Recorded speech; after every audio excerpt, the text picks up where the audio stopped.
Hi friends, welcome to all in one YouTube channel.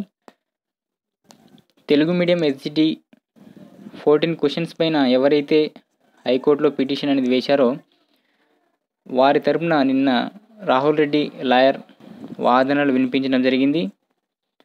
అలాగే TSPSC తరపున lawyer Balakrishna Rao గారు కూడా వాదనలు వినిపించడం జరిగింది.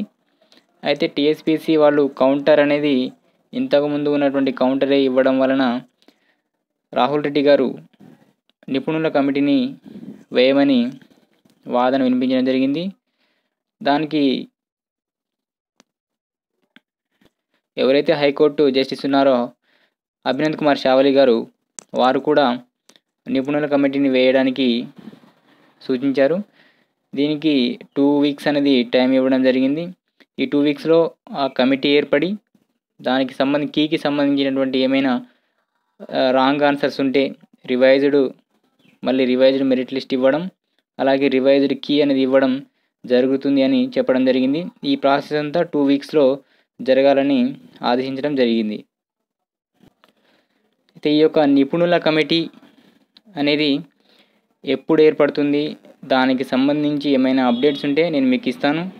కాబట్టి నా ఛానల్ని సబ్స్క్రైబ్ చేసుకోండి.